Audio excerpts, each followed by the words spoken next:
Hello everyone, हम discuss कर रहे हैं क्रिया के प्रकार। इससे प्रीवियस वीडियो में हमने जाना था क्रिया के दो प्रकारों के बारे में, अकर्मक क्रिया और सकर्मक क्रिया। सकर्मक क्रिया जिसमें कर्म की प्रधानता होती है और अकर्मक क्रिया जिसमें कर्म की आवश्यकता नहीं पड़ती है। ये दो प्रकार हमने कर्म के आधार पर जाने थे। अब हम संरचना के आधार पर क्रिया के प्रकार के बारे में चर्चा करेंगे। संरचना के आधार पर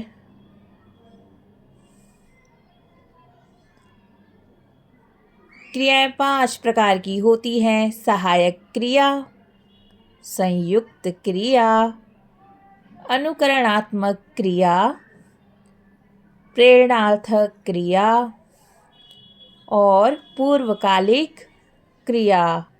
तो चलिए अब हम इसे वन बाय वन उदाहरणों के माध्यम से समझने का प्रयास करेंगे। सहायक क्रिया क्या होती है? वाक्य में मूल क्रिया के अतिरिक्त जो अन्य क्रियाएं प्रयोग की जाती हैं उन्हें हम सहायक क्रिया कहते हैं। इसे उदाहरण के द्वारा समझते हैं।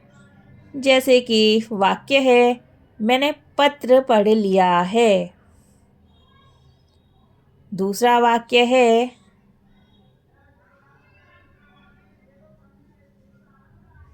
रजनी रोती है। अब आपने ये दोनों वाक्य जाने, इसमें सहायक क्रिया क्या होगी? इन वाक्यों में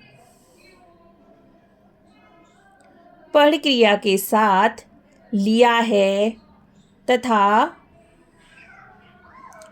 रोती क्रिया के साथ है सहायक क्रियाएं प्रयोग की गई हैं। तो पढ़ मूल क्रिया है और लिया है इसके साथ सहायक क्रिया है। उसी प्रकार रोना एक क्रिया है और है सहायक क्रिया है।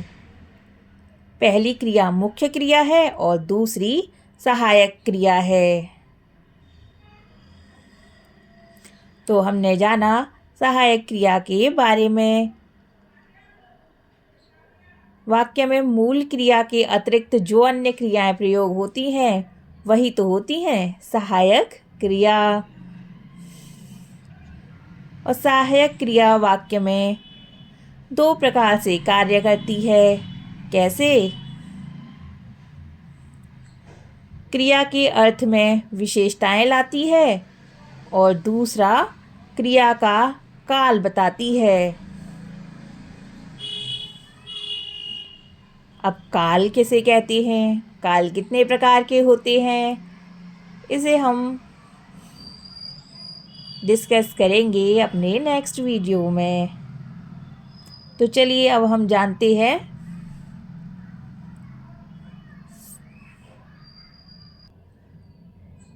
प्रेरणार्थक क्रिया के बारे में। क्या होती है प्रेरणार्थक क्रिया?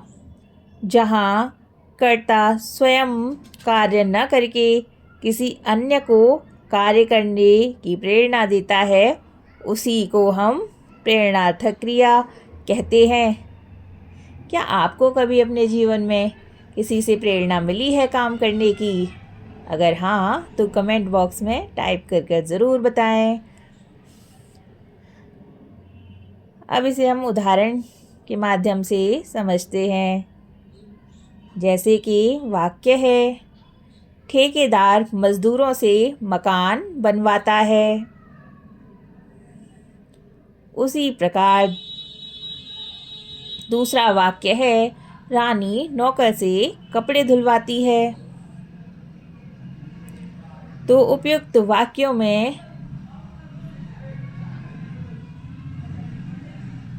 बनवाना एवं धुलवाना यह एक प्रेरणार्थक क्रिया के उदाहरण हैं।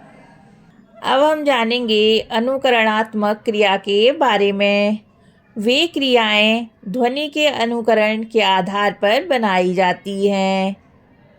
जैसे कि भिन्न भिन्न शब्द है। भिन्न भिन्न भी एक क्रिया है और भिन्न भिन्नाना अनुकरणात्मक क्रिया है। गुनगुन और गुनगुनाना अनुकरणात्मक क्रिया है।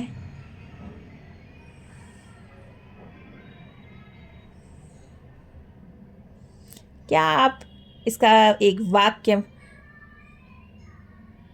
बना सकते हैं अनुकरणात्मक क्रिया का प्रयोग करके? अगर हाँ तो कमेंट बॉक्स में टाइप करके बताएं।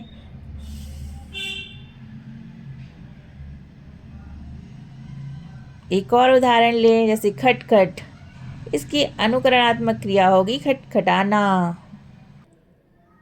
अब हम चर्चा करेंगे पूर्वकालिक क्रिया के बारे में। पूर्वकालिक, क्या लगता है आपको शब्द सुनकर? पूर्वकालिक क्रिया क्या हो सकती है? सोचो।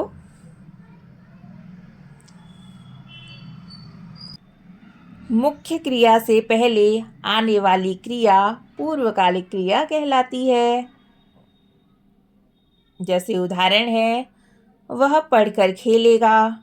उसी प्रकार दूसरा वाक्य है, राम खाना खाकर सो गया।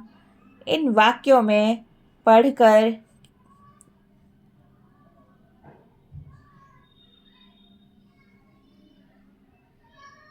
यह एक पूर्वकालिक क्रिया है।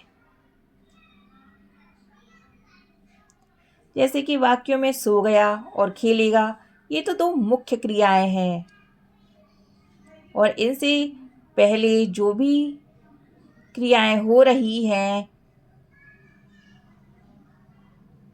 वे हैं खा और पढ़, जिनके साथ कर लगाया है और ये क्रियाएं पूर्वकालिक क्रियाएं कहलाती हैं। अब हम जानेंगे संयुक्त क्रिया के बारे में। संयुक्त क्रिया, जहाँ दो या दो से अधिक क्रियाओं का साथ साथ प्रयोग किया जाए वहाँ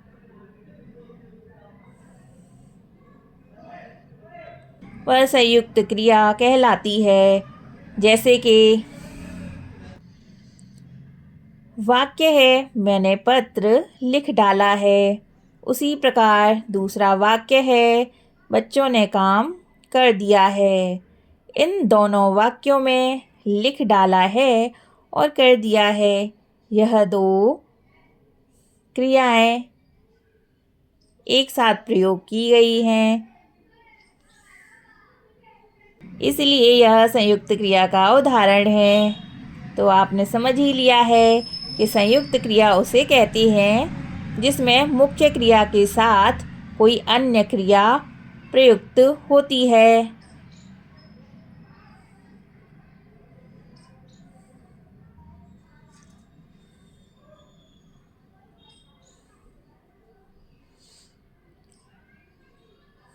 तो इस प्रकार हमने जाना क्रिया किसे कहते हैं, क्रिया के कितने प्रकार होते हैं। कर्म के आधार पर क्रिया दो प्रकार की होती हैं, अकर्मक और सकर्मक। और संरचना के आधार पर क्रिया 5 प्रकार की होती हैं, सहायक क्रिया, संयुक्त क्रिया, अनुकरणात्मक क्रिया, प्रेरणार्थक क्रिया और पूर्वकालिक क्रिया।